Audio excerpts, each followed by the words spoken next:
tuning in to the World XP podcast.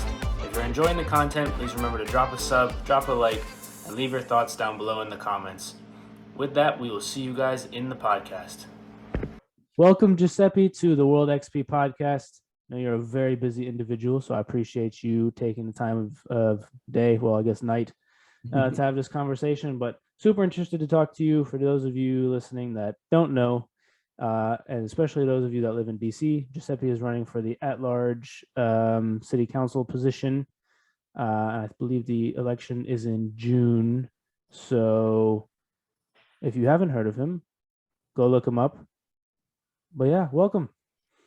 Thank you for having me. As you said, Eric, my name is Giuseppe Niosi. I'm a lifelong Washingtonian. Actually, this whole campaign has been a lot of fun because it's really allowed me to, almost in a forceful way, dig deep into my family history. And I had found out that we had immigrated from Sicily in 1910 to Washington, D.C. So I know that I was a lifelong Washingtonian, but I had no idea that my great-grandfather at 19 years old immigrated.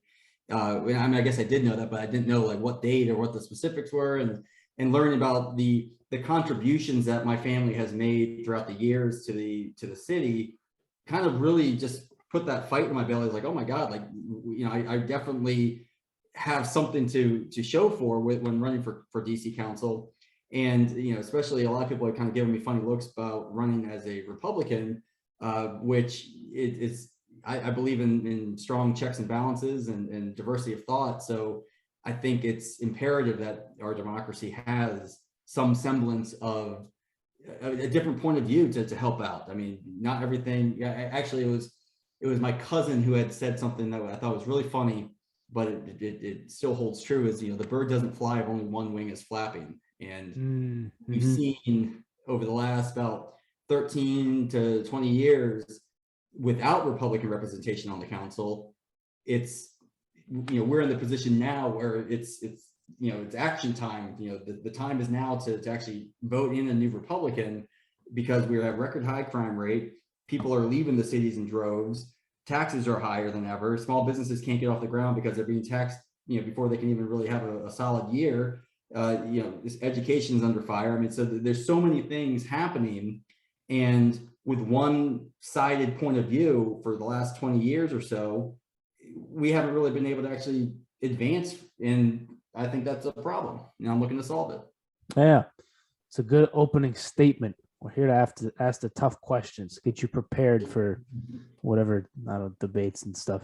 Man, you were like 5 hours away from having that Italian New York accent, only eating bagels for the rest of your life. So you got lucky. Right. It's funny that you mention that, because in DC, where my great-grandfather immigrated to, at one point that would have been the epicenter of Little Italy, over in like around 3rd Street Northwest. In fact, my great-grandfather was one of the founders of the Holy Rosary Catholic Church on 3rd Street, still standing to this day.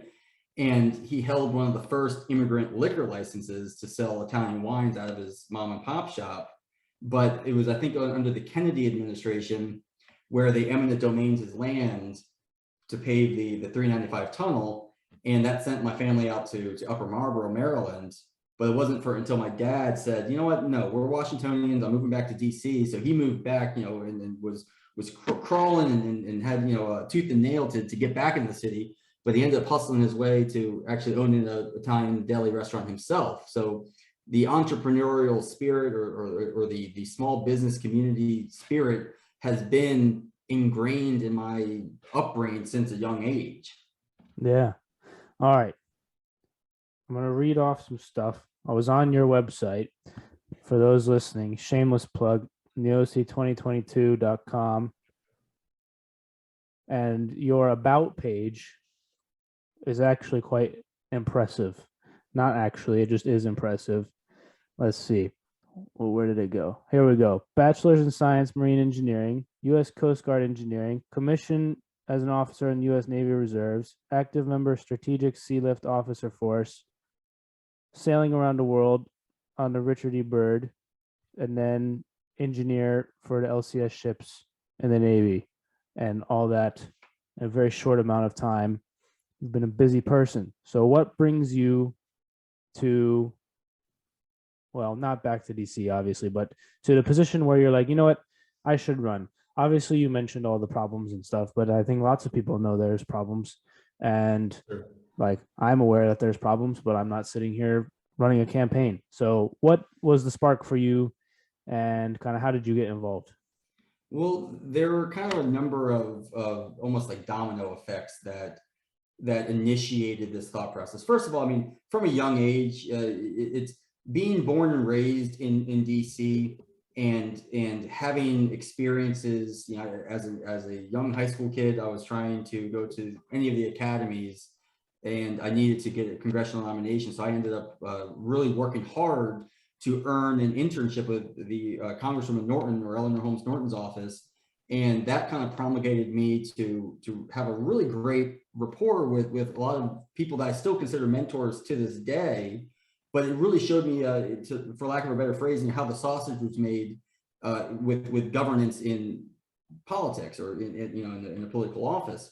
And from working there, and obviously taking the nomination to go to the Merchant Marine Academy, it was, I mean, you can ask a lot of my friends at the academy. That was always a dream of mine, was to follow in her footsteps and be involved politically. I thought that was something that, hey, I'm doing national servitude by being in the Navy, but I also believe that you should give back to your community, and this might be a way to have servitude. And that was something that I always maybe put it off and thought, oh, I'm too young, or it's down the road, or something to that extent.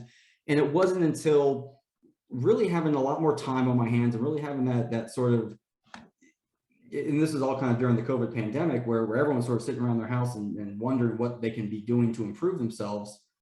That it was around that time where I started looking at a number of factors. One, the old age in politics. I mean, there's not a lot of young people, and I give a lot of credit to someone on the other side of the aisle, but to Alexandria Ocasio-Cortez, for example.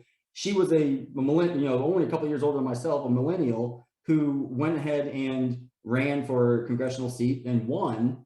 And again, while I don't necessarily agree with all of her politics, that was impressive to me. I thought, well, hey, there's someone actually doing something and putting their money where their mouth is to make a change in their community, or be the change that they want to see. And thinking about that, it really gave me this idea of like, okay, well, maybe I could start prepping for a campaign in the future, and that would involve, having this love for DC, that would involve DC politics. So kind of moving along the timeline in a funny way, when it rains, it pours, right? And so I ended up applying to grad school at GW for engineering management. And the August when school started, I happened to receive or it was actually my parents who had received a letter in the mail inviting them to this GOP picnic. And my dad was like, hey, you always had this dream to run for office. Why don't you just come check this out? And I said, okay, well, maybe it could be fun. I mean, if anything, it's just getting out of the house during COVID.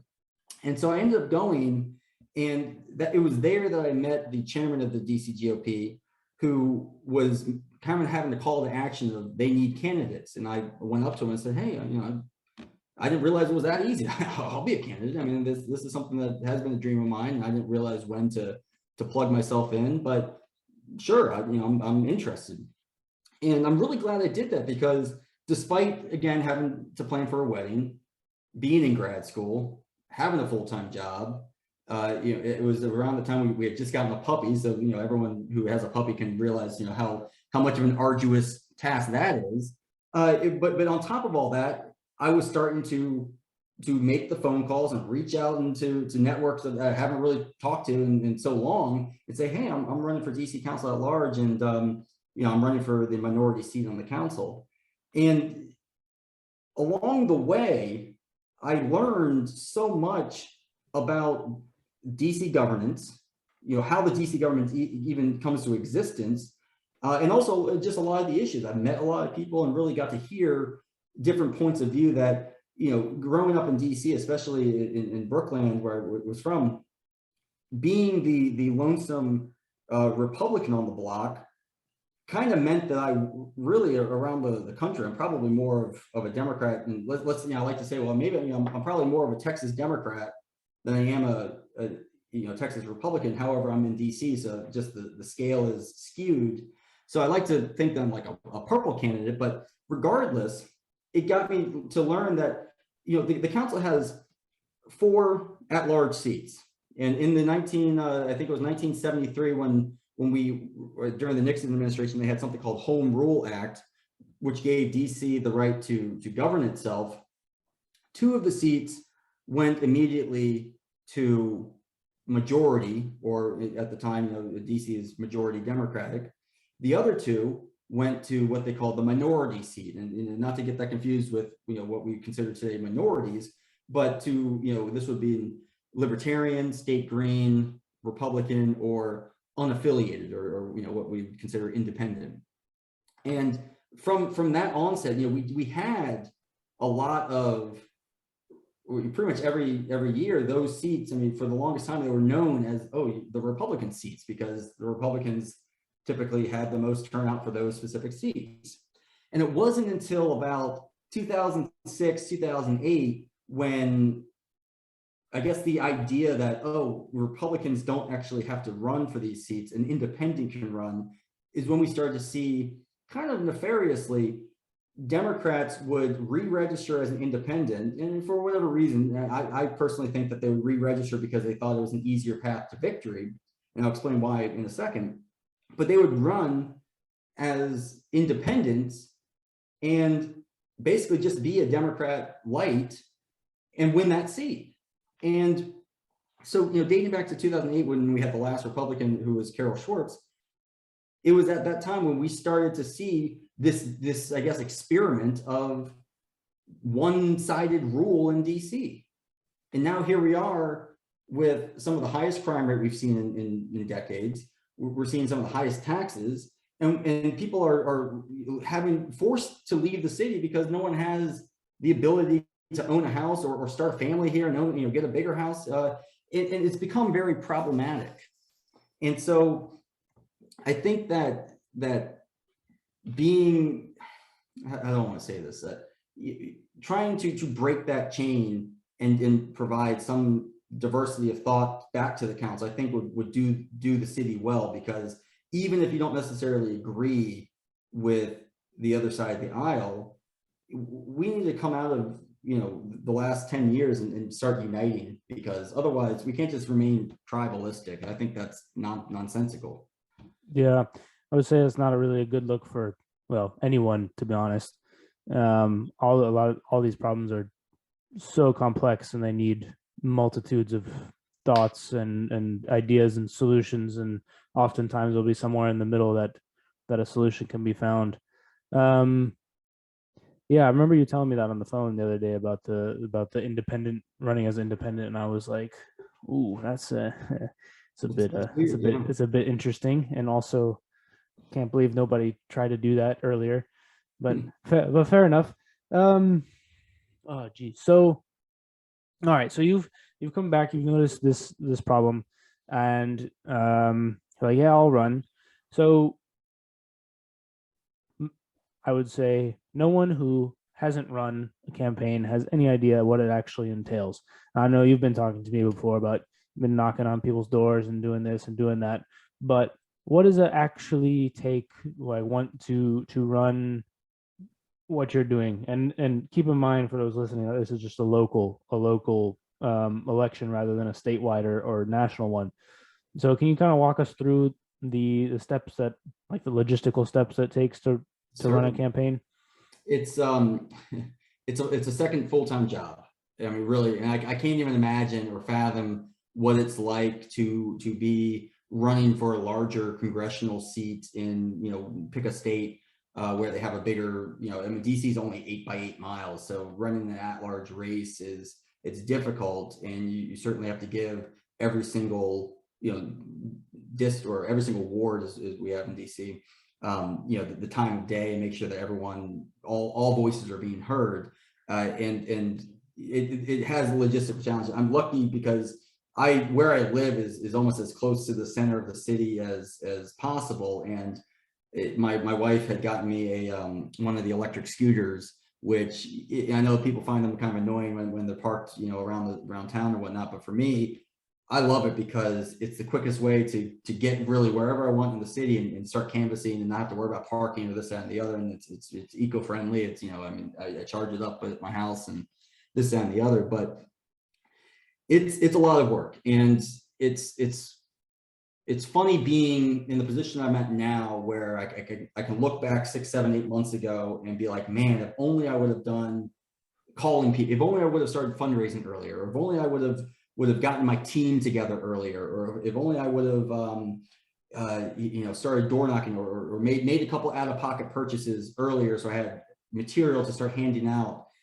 You know, maybe I would have started, you know, had a bigger traction. I mean, it's kind of a weird thing to run as a Republican in DC, because frankly, I mean, there's no joke that there's just not many Republicans. So you immediately have this sort of base of support that is willing to activate and work around you and be volunteers for your campaign and this, that, and the other. But a lot of them really have no clue as to the intricate nuances of, you know, you're always in campaign mode. I mean, you go to a deli, you go to a restaurant, you go to a, you know, I talk to my gym all the time about it, and you're always trying to just be as nice as you can, because you want to make sure that you're never seen as a nasty person. Not to say I would be a nasty person to begin with, but you want to make sure that you're conscientious of what you're saying and doing. But you're always saying, hey, you know, look me up, you know, check out my website. It never stops. And it's funny because sometimes my wife will, you know, she's a full-time supporter of mine, but she will sometimes be annoyed by the fact that I have to always be on, you know, and that's it's funny because, you know, I like to talk and I like to interact with people, and I'm you know, very friendly with people, but she's the one that has to pull me away when we're at a meet and greet or some semblance of an event or whatever. But not only that, it really is, if you do the work and you show that you're willing to do the work, people are willing to rally behind that. And I think that being in a position where I'm a young guy, you know, I'm in relatively okay shape to be outdoor knocking 20,000 steps a day or what have you, and you know, being able to do that is a massive asset for me. But also, I mean, one of the big nerve-wracking things was, again, I mentioned phone calls with fundraising, was flipping that switch and one, being okay with people hanging up the phone on you or really cursing you out on the phone when you're calling during dinner or you're calling at the wrong time. I mean, I had a guy who was just so nasty because it was a Friday night, he was still at work, and I tried to call people like during these certain hours to make sure, like, okay, this is an appropriate time to call. But he was just really flippant and nasty with me, and it kind of like, you know, it put you in a bad mood. I mean, it's just not fun to be hung up on. But I think over the iterations of doing that, you gain some semblance of thick skin. You know, it was funny, like just the other day, I was in Georgetown over in the Northwest, Ward 2, and I'm just doing what I'm supposed to be doing. I'm just knocking on doors, explaining my point of view, you know, being as cordial as I can be, you know, being respectful. And most time, if someone doesn't agree with me or they hear Republican and they're hardcore Democrat, they'll say, yeah, you know, sorry, but good luck, you know, and close the door, whatever.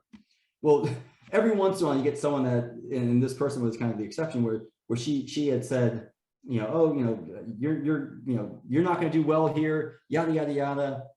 And she said, well, good luck. And then she paused for a second and says, actually, I don't wish you good luck, and slammed the door. And I was like, okay, you know. But I think you know, having thick skin and being able to roll with the punches and just be okay with not winning over everyone's vote, because at the end of the day, it doesn't matter if I get everyone's vote. I still, if I were to win, I still have to be a council member for all. Mm-hmm. And there's no exception. It's not I'm a council member for these 10 people that voted for me, or I'm a council member for the people that hate me and the people that love me. And that's the way I have to think of it. So it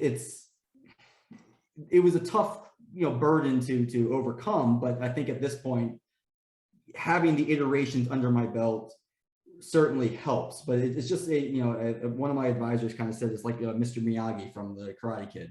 You know, wax on, wax off. It's just every day you just have to chip away at it and really humble yourself and you know, always be listening. I mean, you know, God gave you 2 ears and one mouth for a reason. You listen twice as hard as you speak, and just recognize that everyone wants to have a safe environment. Everyone wants to have a economic growth. Everyone, there are values that everybody wants to have. It's not like someone is completely off the rocker, and work through them with how you perceive those values.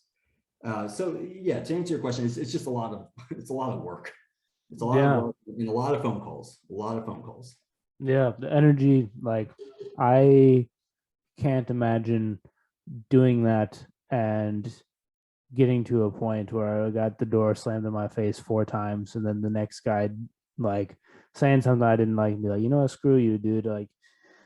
Like that's tough. That takes a certain kind of patience. So props to you for that. I do have a question though. When you're going around door to door, like we were talking on the phone before, shameless plug to the Princess Blending episode on this podcast. I don't remember what the number is. Go look it up. Anyways, I got into like a 45-minute conversation with her at the door, and Jenna, of course, was like, Eric, what are you doing? Come inside, dude. Like, you're probably not gonna vote for her. Like, totally different politics. I was like, well, yeah. Then I was like, I wonder how many people like that exist, where one, it's almost like a time killer a little bit, but two, you've got to explain your positions like a gazillion times a day. Are you ever like, once you get to the end of the day, you're like, okay, I stand for this and this. Here's my website. You like go home. How difficult is it at the end of the day, like when some guy wants to have a conversation with you or some lady wants to have a conversation with you, to like keep it going on, and you're like, you've been walking for 8 hours? Well, a lot of times I try to walk with someone just in case there's that emergency, like this is not going the right way, we have to pull out type thing. Sure. And that has happened maybe once or twice.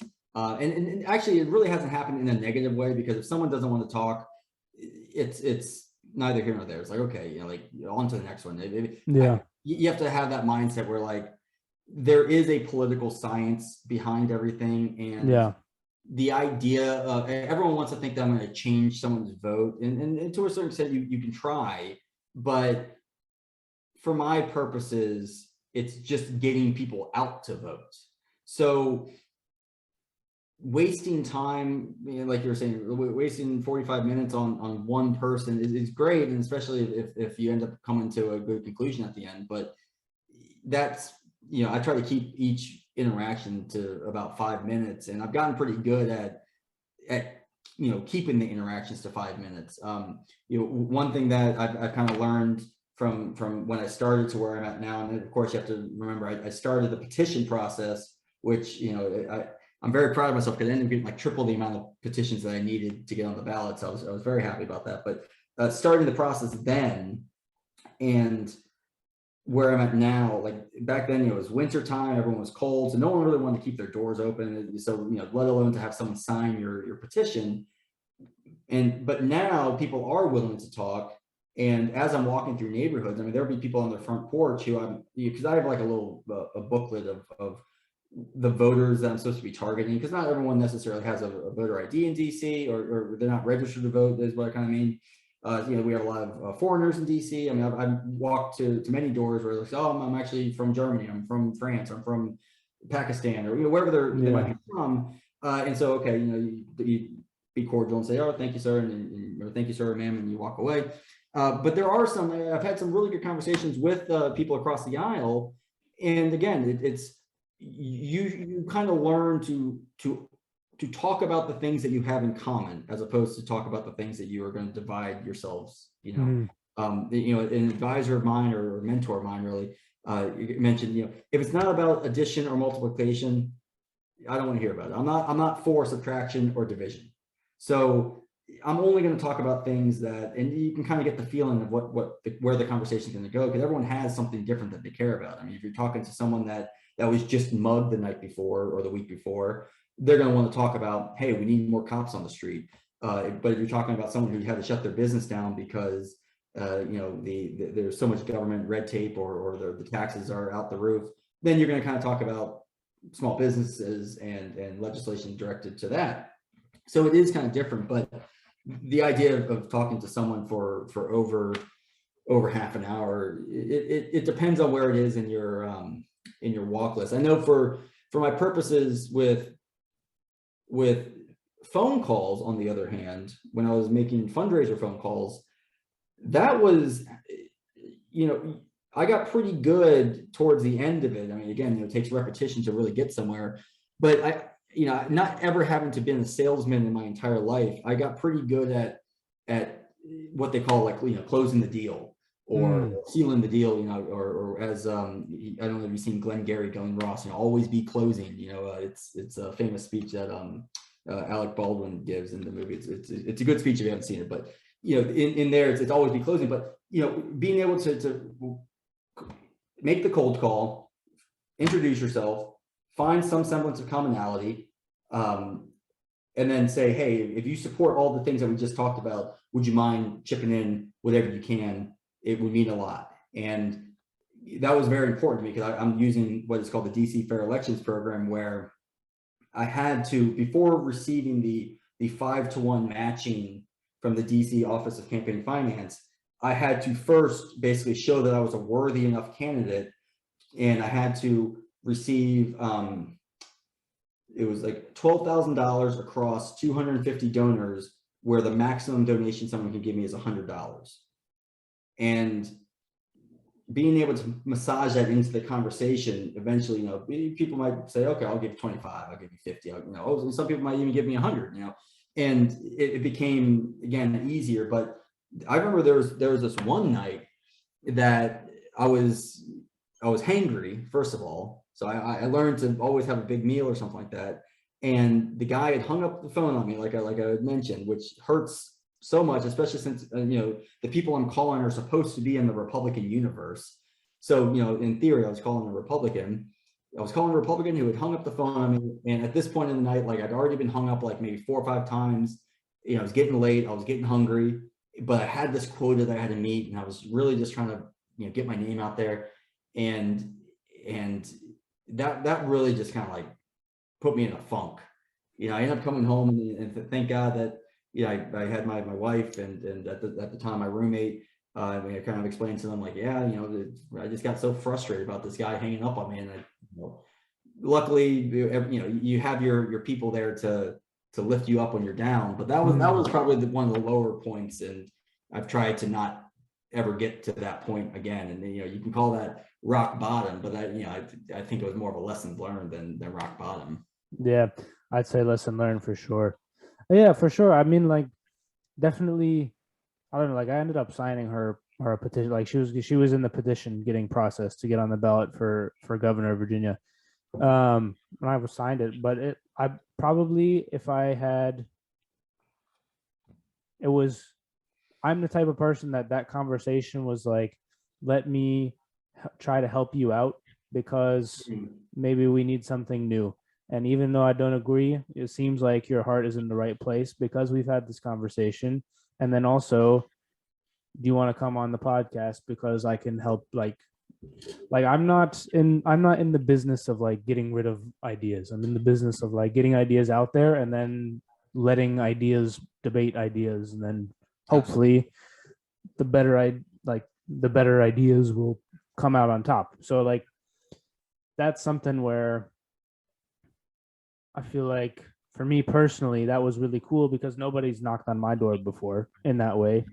Did you have a lot of positive reactions in that, or so I guess twofold, did you have a lot of positive reactions? You've talked about some of the pushback, but were you worried when you started going around that it just wasn't going to go well due to the demographics in DC, this strongly Democrats, where you're this is not going to go well?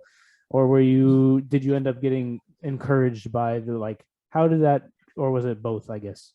Well, it kind of brought me, the first day, I was bright-eyed and bushy-tailed, and I think I needed, I needed a certain amount of signatures to get on the ballot. I think it's 2% or 1% of the voter base of Republicans, because DC has a closed primary, so only Republicans can vote for me now, but in the general election, everyone can vote for me. And I thought to myself, oh my God, I'm going to get 100 signatures today. I'm such a go-getter. I'm going to get 100 signatures. And I think I ended up getting one. after knocking on like 50 or 60 doors. It was blissfully cold, you know, it was blistering cold outside, and everyone's bundled up, and it was just funny how I only got like one, or it was maybe like a page, because the pages only had like 10 signatures on it. Yeah. And I had gotten all the volunteers to sign. Okay, so that's cool. I started with maybe 4, 5, 6, signatures, but then after that, it was like maybe one, and it really kind of set the benchmark so low. It's like, okay, this is what we're going to be. It's going to be a slog. We're going to be having to do this every day. We're going to have to this and the other. I mean, to get all this stuff done. And I mean, eventually, like I said, towards the end, we just became machines and got it done, because buzz starts building around. But I think in a lot of ways, the reception has been mostly positive, and I hate the way that humans kind of work. Our brains sort of take the one negative and associate that with the 10 positives, and you all, so I try to avoid that sort of cognitive downside. However, what I have found is a couple things. One, there are Republicans who are like, oh my God, I can't even believe that there's another Republican in DC. Of course I'm going to vote for you. This is fantastic. Great. Awesome. That's the person you want to talk to. Then there's people who are maybe independents, because the data that we have or that we use isn't always accurate. And what's kind of crazy is, there are a lot of renters in Washington, DC. So therefore, the landlord might be Republican, but the people who are living in the house at that given time, they might be staunch Democrats. And so, you're knocking on the door thinking that you're going to talk to, so-and-so who's Republican, when in fact you're actually talking to their tenants who are, more left than the Bernie Sanders type thing. And so it's surprise. Yeah. So every once in a while you get something like that. And with that, sometimes they hear the word Republican and they just say, I know what a Republican is because I'm from, wherever I'm from, because DC is very transient. And, if you're like a Republican from Missouri, then I don't want to have anything to do with you. And a lot of times I have to take a step back and say, like, well, listen, I'm running a local election. I'm not running a national. I have nothing to do with nationalized politics. I'm running to be a seat on the council to dictate how a $19.6 billion budget is allocated, and that's where I kind of get in with the idea of checks and balances. Because at that point, everyone's like, yeah, I do agree with checks and balances. I do agree that's how the democratic process should work. And you leave the conversation fairly amicably because, hey, we got to the bottom of the fact that I'm not those people. I'm this person, and I'm focused on these things, not those things. I mean, it becomes very, very simple. But that being in mind, there have been a number of people that say, well, obviously January 6th has come up a lot. Donald Trump has come up a lot. Fair elections have come up a lot. So like there have been a lot of conversations where tough conversations, for people that are trying to really feel me out. And once they realize that I'm, very purple, kind of, very much a city centric person, that I love Washington D.C., then everything starts easing off. So there have been some good ones and there have been some bad occasions. I would say the good vastly outweighs the bad. And another thing I've kind of found, just to add on to this, is the fact that there are a number of people, because they've been so disenfranchised with the DC Republican Party, or the Republican Party in general, because I know not many Washingtonians voted for Donald Trump, even if they were Republican, for example. They've been so disenfranchised with the Republican Party or the DC GOP that they have either elected to re-register as independent, just to kind of avoid politics altogether, because they don't have to do anything until the general, fine, or they've actually re-registered as a Democrat so they can have at least a choice in the Democratic primary. So, I've met a lot of couples who might have been a husband and wife, combination or whatever, where the husband was maybe the Republican in the household, the wife was the Democrat in the household, but she actually was kind of more of a conservative Democrat. She kind of wanted to have the choice of who's going to be mayor, who's going to be one of the at-large seats, or who's going to be the council member of their ward, something like that. And so that's kind of what I found. So I think that people are mistaken when they think that there are, they think that DC is entirely Democratic, it certainly is the majority by any stretch of the imagination, but there is this sort of unspoken wave of conservatives, and I'm using that term differently than Republicans, because there's a wave of people who are conservative minded, who are just simply untapped or disenfranchised. And that's what I found a lot of.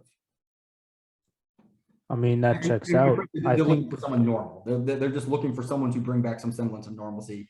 And that's where I kind of say, hey, I'm in the Navy Reserve looking to put my 20 years in with a secret clearance, and I'm not looking to be a career politician.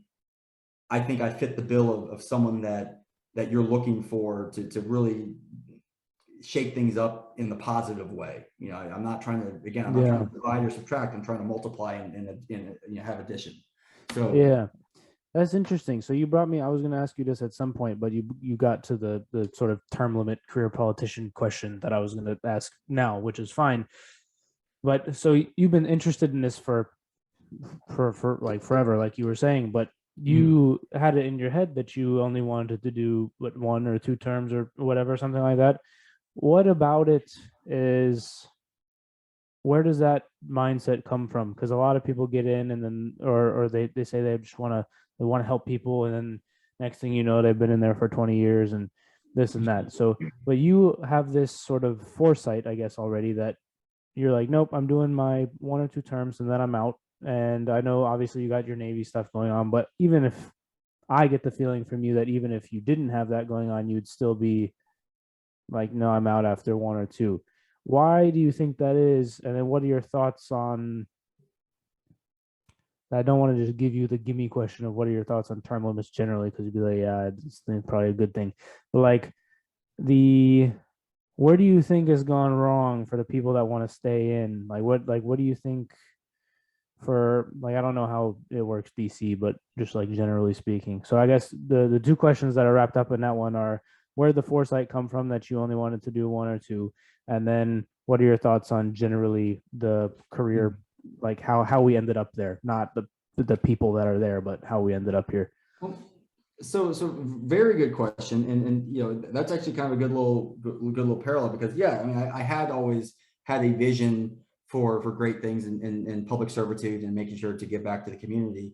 And you know, it wasn't until I really became an adult and started paying a lot of attention to the political sphere of what's going on. I mean, it was, at the academy, you're kind of really busy with homework, and you're already sleep deprived, so that wasn't really something that I could really focus and dive deep into it. But when I was sailing on the Merchant Marine, I had nothing to do but read about politics or follow up on news articles or this, that, and the other. And so I kind of made it an actual hobby and interest.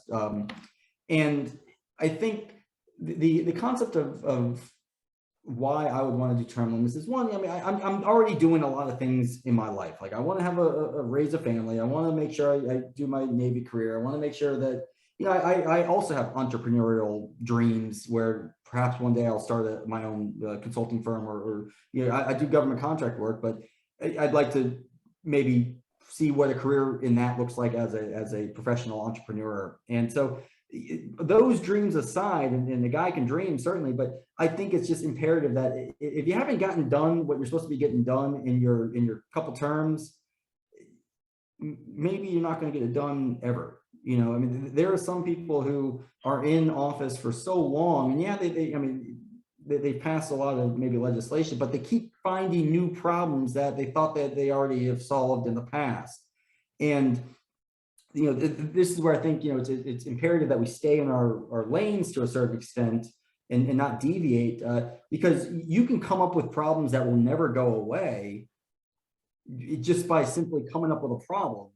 And you run on this problem that is you're not really fighting against a thing, you're fighting against this unsolvable problem that will never be solved. And so I think that having that mindset where I'm there to be a problem solver. I mean, like I said, I do engineering management, so that's the whole thought, is like, how do you manage a project? Well, if you think of each problem as a project, and there's a start and a finish to it, that's how I think. And I don't think of there's never going to be some end to this project. It's just going to continue. So that's kind of, maybe a lackluster answer for you, but that's how I feel in terms of politicians. The other thing is, I got really into it. There was a very good Washington Post podcast called Presidential, and it went through every single president, kind of what they were known for. And I thought that it was a lot of fun. And this is, again, I think I had watched, this is gonna sound funny, but I'd watched on Disney Plus Alexander Hamilton, the musical with my wife, and we were blown away. We loved it. We thought it was fantastic. And maybe that's I guess it's a popular opinion, but it was the first time I kind of really had jumped onto a bandwagon, if you will, because I am a Washington Redskins fan, or Commanders, so there's no bandwagoning with them at all, Oh, no shot. Yeah, but when I watched it, it dawned on me that, like, wow, like I really am. I have no concept of American history, at least to an extent that I would like to have, to where I can converse with people who are into it. And so that's where I sort of promulgated this thought of, like, I'm gonna read this or listen to this podcast about every single president and figure out what everyone's known for, and this and the other. And some of the presidents, I think it was Polk, who was in one term and completely did everything. He was, like, known as the president that did, like, 98% of the things that he had wanted to do, that he set out to do. And it was all in this one term. And I thought, wow, that's awesome. Like, if you can do that, and not bite off more than you can chew, type thing. So, because I like that, and also because I want to do other things. I mean, this is just a thing that I want to help with in the time being, but I also want to mentor people and be a guiding figure in the future. I think it's imperative that we pass the torch to get new ideas flowing through and see what works and what doesn't work. I mean, that's part of our democracy is being able to vet ideas. Yeah, 100%. I agree totally. Speaking of presidents and presidential history, there's who Louis C.K. is, the comedian. Yeah, the comedian. Yeah, did you see him and Shane Gillis recorded 6 hours on the presidents for Shane's podcast, and they put it up recently? Oh no, I should watch it. I know Louis C.K. coming back into the mainstream. So. It's I don't know how much of it is factually accurate, but I think a lot of it is, like, they both are history buffs, but, like, the way they talk about it is gave me, I watched all 6 hours because I'm a nerd. But I'm a big hardcore history with Dan Carlin fan. Oh yeah, he's great. Dan Carlin is. Do you watch the World War I one or listen to it? Yes. Was that the Supernova in the East? No, it's like the Great War or something like that. I don't remember. I've listened to most of his stuff, but the first one I listened to was about the Anabaptists in Germany, and that after that I was hooked. I was like, oh my god, this guy does his research.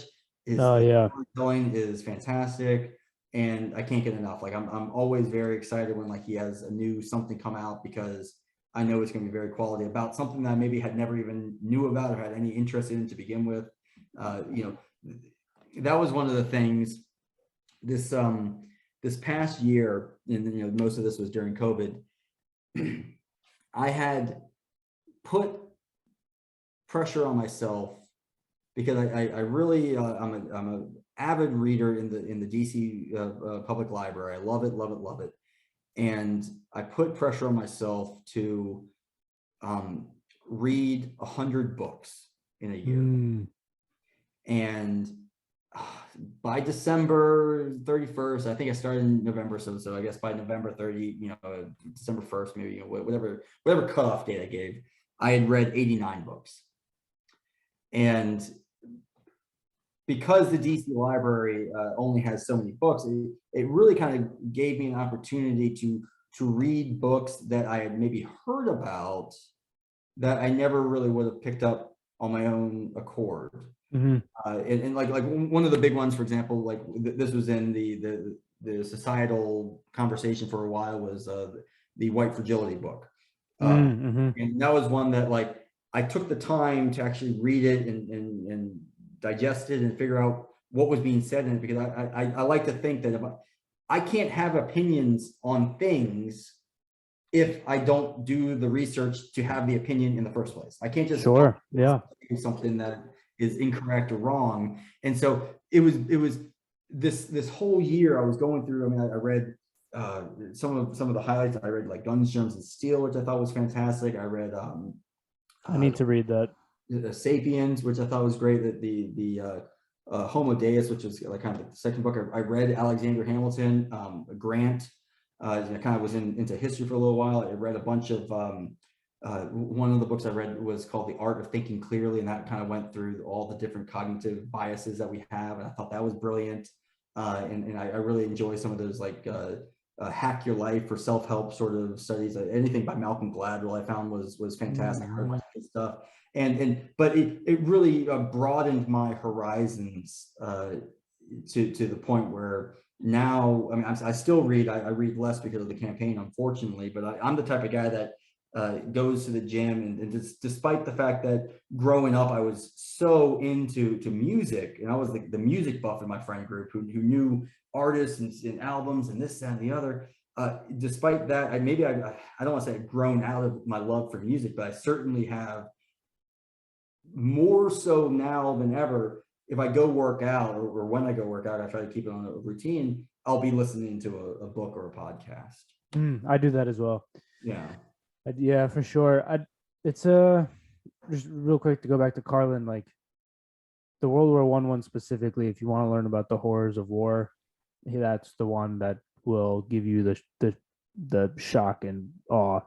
But yeah, I'm the same way in the gym. Podcast, books, like mostly podcasts, but it's often subjects that I enjoy listening to or something that I want to learn more about. And then there's different ranges. Like if my brain is like, you know what, I can't take a Lex Friedman talking about quantum physics podcast or like AI, that I'll go pop on like a Flagrant 2 or like a comedian one where I don't have to think that much, but they're still like, sure, they cover current events just in a much different way that you don't really have to like wrap your head around it as much.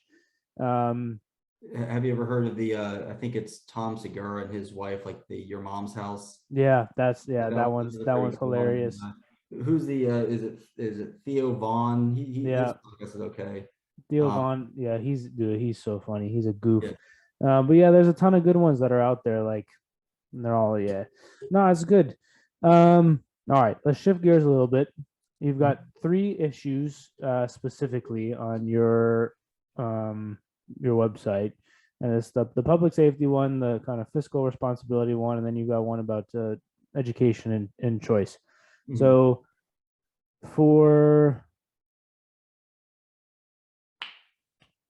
I don't know, do you care which one we start with? No. All right, we'll go fiscal responsibility. So what are your thoughts on fiscal responsibility? What can you like sort of frame the problem in the way that you see it now, and then what do you want to do about it? So these I perceive that these next few questions are going to be very much directed towards platform stuff, and I'm going to answer them as best as I can. But I also please for your audience recognize that I am in a closed primary, and anything that I do say now not necessarily is well, how do I say this? Anything I do say now is stuff that I've vetted and I've gone through and I understand, but I'm still learning every single day, and I'm still learning issues because again, I'm door knocking on the regular. I mean, I came, this is my volunteer circuit. I came from door knocking, earlier. So recognize that a lot of the issues are still being finalized, and we will have a full relaunch of our website come June 22nd after the primary, which will have in detail policy issues and policy plans that we want to work on. But until then, I don't necessarily need to give ammunition to any of my opponents, just so we're clear. Sure, fair enough. But in terms of fiscal responsibility, I'm going to go real philosophical with this one. Just asking you, are you someone that will want your taxes to be raised and not have a say if your taxes are being raised? No, I don't like paying taxes generally. Well, that is something that, especially my opponent, because I have to focus kind of in my lane again, on my opponent, Alyssa Silverman. that's something that she voted to raise taxes in Washington, D.C. without a hearing to have the public say, well, actually, no, I kind of like where my taxes are. So that's kind of where I'm coming from when I talk about fiscal responsibility is why are you taxing people when we have a surplus budget in Washington, D.C.? We have, to put things in perspective, D.C. just got issued a $19.6 billion budget. And New York City, for example, which is a large city, has like a $99 billion budget. DC's 19.6. LA has a $12 billion city budget. So we have so much money in DC that's being allocated, kind of, in my opinion, inappropriately to fund programs that have either not worked, have been proven to not work in various other cities, or are completely just nonsensical that I'm trying to provide some semblance of common sense to the way the budget's being allocated. Having that being said, the other major issue is when affordable housing or when housing is being built in various locations across the city, it's raising taxes for the housing taxes for the residents who live there, who may have already paid off their house, and now their taxes are becoming more than what their mortgage was. So to me, I think that we need to put money back into the voters. We need to put money back into the public, into their pockets. And we need to have some semblance of a safety net for the people who can utilize the proper funding and with programs that work. So that's fiscal responsibility in my mind. I also think that, well, yeah, that's all I'll say about that for right this second. No worries. You had public safety on there. So I know a lot of people were talking about defunding the police, etc. The last couple of years. Crime rates have gone up in cities generally across the U.S. the last couple of years. Yeah, thoughts. So again, if you want to frame the problem a bit, I know that kind of framed it a bit for you, but you want to frame the problem and then kind of what are your ideas? And I know that again, we're not going to flesh out full policy positions here, but just general thoughts on the subject. So DC is kind of an interesting case study because we have federal property where, we have tons of protests on federal land. So obviously, like, for example, one of the most recent things was what happened with the Supreme Court leak. Mm-hmm. And what happens when we have these massive protests, it takes away our already dwindling police force and makes them pay attention to what's going on with the protest. For a long time, it's been kind of understood that DC needs a 4,000 police force or 4,000 officers in a police force. And right now we're hovering around 350. Now, what that's caused, it's one, caused crime rate to skyrocket. Two, response time is, I think, around 90 seconds. So if you're being attacked, mugged, raped, need the police officer for any reason, you have to wait an additional 90 seconds on average for that police officer to show up to your door, which I think is, again, problematic. We could certainly reduce that number, but that comes with incentivizing police to stay in the force. So what's kind of been happening is there has been initiatives and there has been funding because, while my opponent, for example, is a defund the police progressive, the mayor, on the other hand, is pro-police. There are plenty of people on the council that recognize we need a police force. And so what's happened is through legislation, we have basically enacted policy that cripples what the police can and can't do. They no longer have due process. They can't do anything. It's catch and release with juveniles. And they're restricted in a lot of ways with other sort of off the beat kind of crimes that they can do. For example, like one of them is is a big nuisance in the city. There are people that ride ATVs around or ride their dirt bikes around, causing just noise violations and it's just havoc across town, and the police can't pursue them. They can't do anything about that. That was one of the so that's how policy affects it. And what you have to look at this from a holistic viewpoint. What that's done is it's made police who are either retiring to say, you know what, I could put maybe 5-10 more years in. I'm already at my retirement age. I'm just going to get out. So they're leaving. And then police who have been disrespected because of the whole defund the police movement are saying, you know what, I could go somewhere else and have a better time, not be dealing with this BS. I'm leaving. So every single year we're losing about 350 police officers, or 330, 350 police officers, but we're only gaining a net of like 20 police officers. So if we're losing 350, we're only gaining 370. And how are we supposed to get to the 4,000 number if people are, or if the police specifically are so disenfranchised to actually be able to do their job, to actually do what police, and not to mention, and I'll tie this into education as well, but the council had recently voted for all of the SCOs, which are the police officers who are in school, the various DC public schools. They voted for those police officers to transition out of the office and basically have a security guard in place. And this has become a huge issue, especially in light of what's maybe happened in Texas and what have you. I think there was a stabbing in Alexandria, for example. But what this has done is now we don't have that link to the communities through the school with the Metropolitan Police Force. So it's furthering the divide between the community and children and the Metropolitan Police. And so my thought is, one, I'd like to change that policy. And I want to build a rapport between the police force in our communities and be an advocate on the council to make sure that police lives aren't being affected negatively based off the legislation that's being passed. And this also encompasses, again, fiscal responsibility, because many of our, again, everything's kind of holistic, so it's tough to say just one thing. But many of our police, our teachers, our workers can't find affordable housing, so they're having to live not where they're working.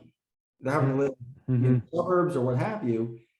And that's affecting, again, their morale, because if you're the police officer in your neighborhood who lives in your neighborhood and patrols in your neighborhood, that builds that rapport with your neighborhood. In the same way, a small business who is not affected by heavy tax policies is able to uplift the neighborhood by just being the local mom and pop shop for whatever reason. And so, a lot of that's why those are kind of my three lanes I'm sticking to, because you saw how each lane is encompassing something else. I mean, it's very much a holistic approach. One thing does affect the other. So by putting the police in a precarious situation by passing legislation to restrict them from doing their job means that we don't have safe neighborhoods, means that people aren't enticed to live in those neighborhoods, and they're going to move. Again, I think I started the podcast, or maybe just the conversation I was having with you, but in 2021, DC had one of the largest migrations out of the city compared to every other city in the country, I think we lost like 3% of our population in 1 year, which is astronomical. Yeah. And so my thought is, again, with affordable housing and with making sure we have a strong police force and a strong education system, is those are things that incentivize people to come live in Washington, D.C., stay in Washington, D.C., gain generational wealth in Washington, D.C., and so forth. I mean, DC should be, and this is coming from a native Washingtonian, DC should be a place where you belong as a citizen of the United States. Yeah, fair enough. I have two clarification questions. The first one is the 90-second response time. Is that like additional onto another response time, or is that just response time period? Because I've never lived in a city, so for me that seems very fast. So that's in DC. So So is that like, but like before, was it like 60 or whatever?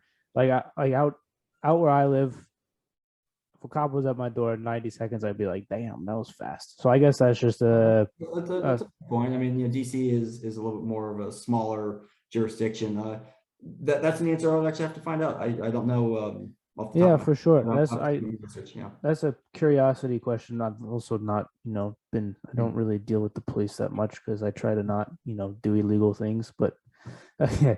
And then the other question is that that 4,000 number. Where does that number come from? Is that like a study that was done some time ago, or like This number, it has been in the conversation well before myself. I mean, this is a number that comes from the mayor's office.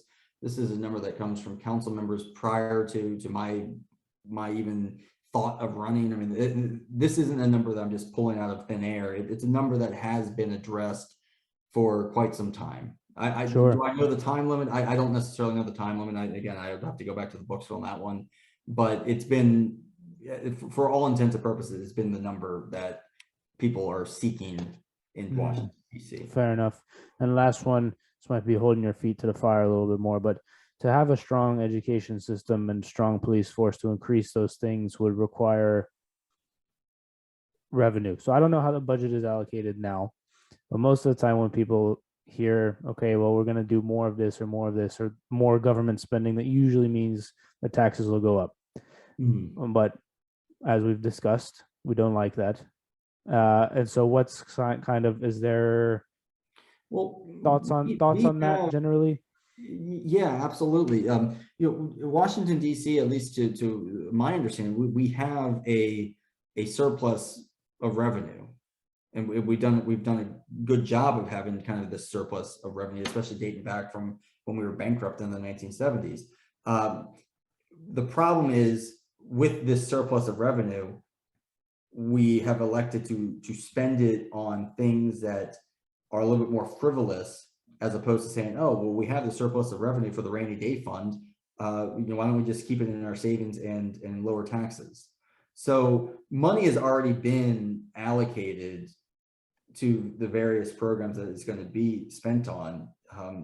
So yeah, I don't know, that clarifies your question a little bit, but the money has already been allocated, but it's just we continue to increase the way we spend. Instead of saying, oh, we're good now, we continue to increase. And that's what's driving people out, saying, you know what, this isn't worth it anymore, because the money that's being spent clearly doesn't have a return on investment, because we have the highest crime rate in 20 years. We have like the 37th best educational system out of 50 states. And I can get a better job elsewhere because there's no economic development, because half of downtown's closed down. So like that's kind of what and again, it's very holistic, but that's what I'm kind of referring to, is when you don't have the return on investment, how are you being fiscally responsible with the programs that you are funding? Because people can recognize that it's not giving you any money, or it's not giving you what you paid for, Yeah, for sure. No, that makes sense. Like there's stuff in Fairfax I can point to where the taxes are going, like the parks that are here, the turf soccer fields and stuff. Like there's stuff to point to where it's like, yeah, that's fine. I'll pay for that. And it's like, that's fine.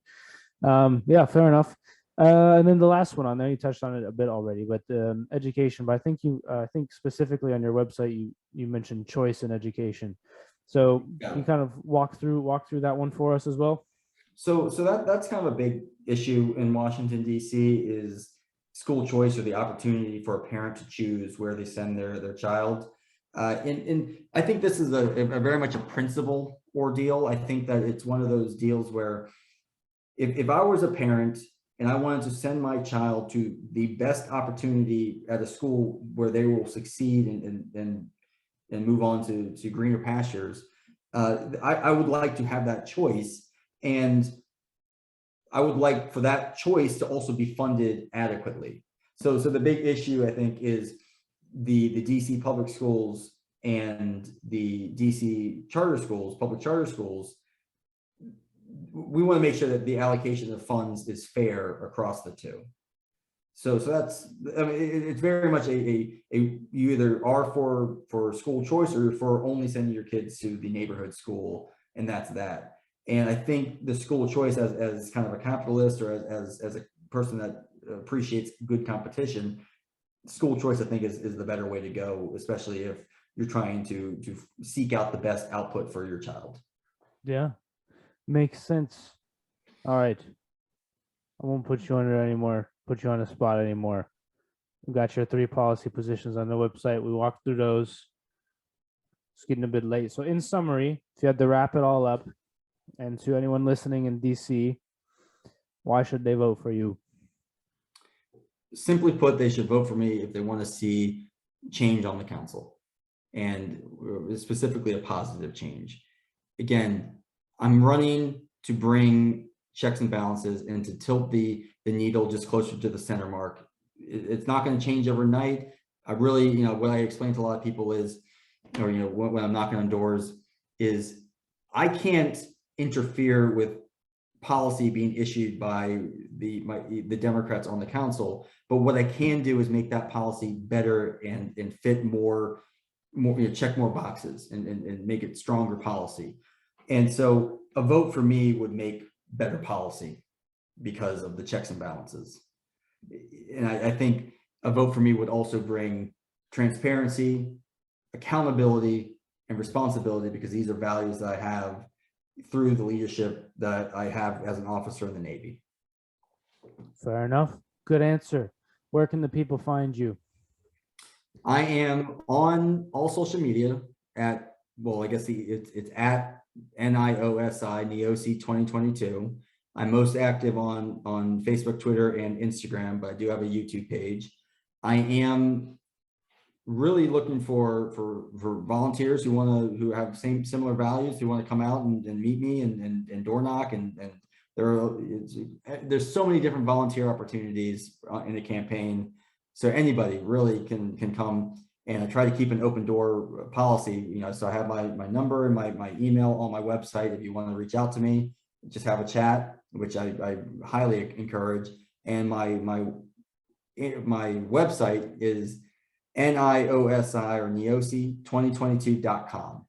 And again, the website is going to be relaunched on close to the end of the primary. So I'm very excited about that. So what you see now will probably be different in a few weeks, but yeah, I'm just very excited, and I'm very excited to have the support that I already have. I mean, one thing I hadn't mentioned earlier in the podcast is I'm the 4th Republican in decades to have raised over $100,000. And oof, that's, I mean, to put it lightly, that's astronomical. I'm on the Mount Rushmore of Republicans who have ever fundraised adequately. So with that in mind, it's we're full steam ahead. I mean, every single day I'm working. It's almost 10:10 right now, and this is most of the time when I'm getting off work and out of campaign mode. I mean, between texting, calling, and volunteering and just doing things, I'm busy all the time, but I love it. I'm having the most fun, honestly. Awesome. Well, best of luck to you. We'll have to do this again when we're less busy and we can not do this at 10 at night. We can talk about funny things and stuff, serious things, and all the rest of it. But we'll get all those links down in the description below, so go check that out. Like you said, all the links will be there. Shoot him a message. I'm sure he'll be happy to chat. Yeah. Any last nickels? I'm good. Thank you for the time. Thank you for the opportunity to talk to your fan base. Yeah, for sure. All right, guys. With that, we'll see you guys next time. Peace.